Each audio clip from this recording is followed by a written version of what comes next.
We can now bring in our editor, Angela Diffley. Angela, good afternoon. Attal tendered his resignation. The president has refused to accept it for now, given that we have the Olympics around the corner, presumably.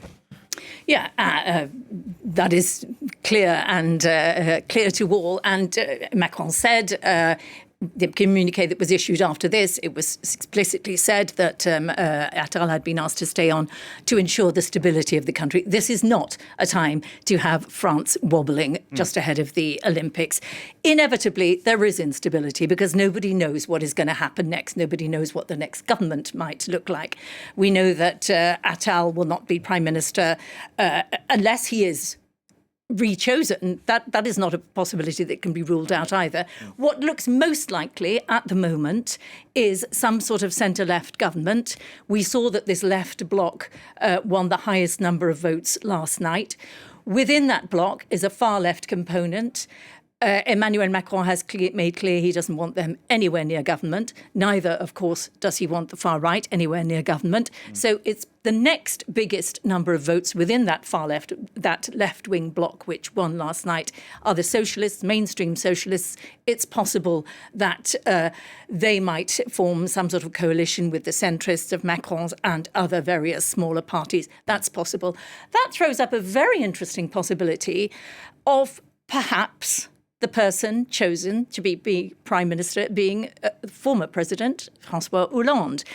There are a number of possibilities, but that is certainly a very interesting one, where you would have François Hollande, former socialist president, who in a sense, nurtured the career of Emmanuel Macron. Exactly, he left him as presidential aide. And he later said being betrayed by him, then coming back as Prime Minister, and Prime Minister with a lot of power, because it is clear now after this election that Macron has been severely weakened. The centre of gravity in French politics now moves to the Assemblée Nationale. So Hollande, if it is Hollande, will not just be any Prime Minister, he will be a Prime Minister with significant power. That is, unless and until any such government is toppled, because its programme is so unclear. Will it last? And of course, there is the option of dissolving parliament in a year. Exactly.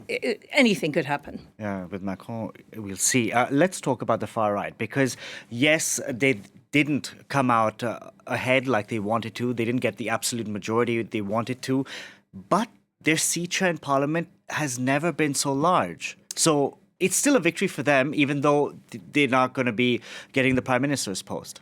It is. And ironically, although they were roundly rejected, the areas where they perform best consistently top the polls as the key concerns of the French. And among those, law and order and security and immigration. Cost of living, of course, as well, but that each party has some sort of policy for that. So that is a paradox.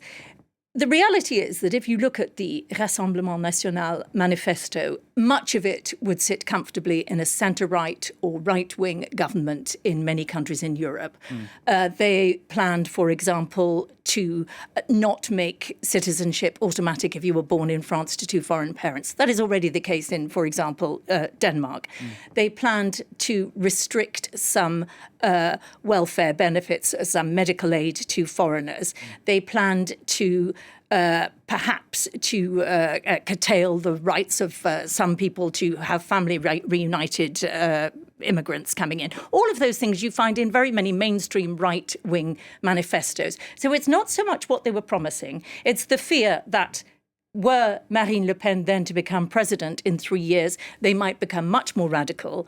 And it's also, I think, they were rejected because too many people worried about the ethos underlying the Front National. Had it really shed its racist, anti-Semitic history or not? And also worries about how competent it might be because it has so little experience. I would also say this is the country of human rights, and it's a very important part of modern French identity, the concept that they invented human rights. And I think French people had a real problem with a far-right candidate. Who knows how long this will last?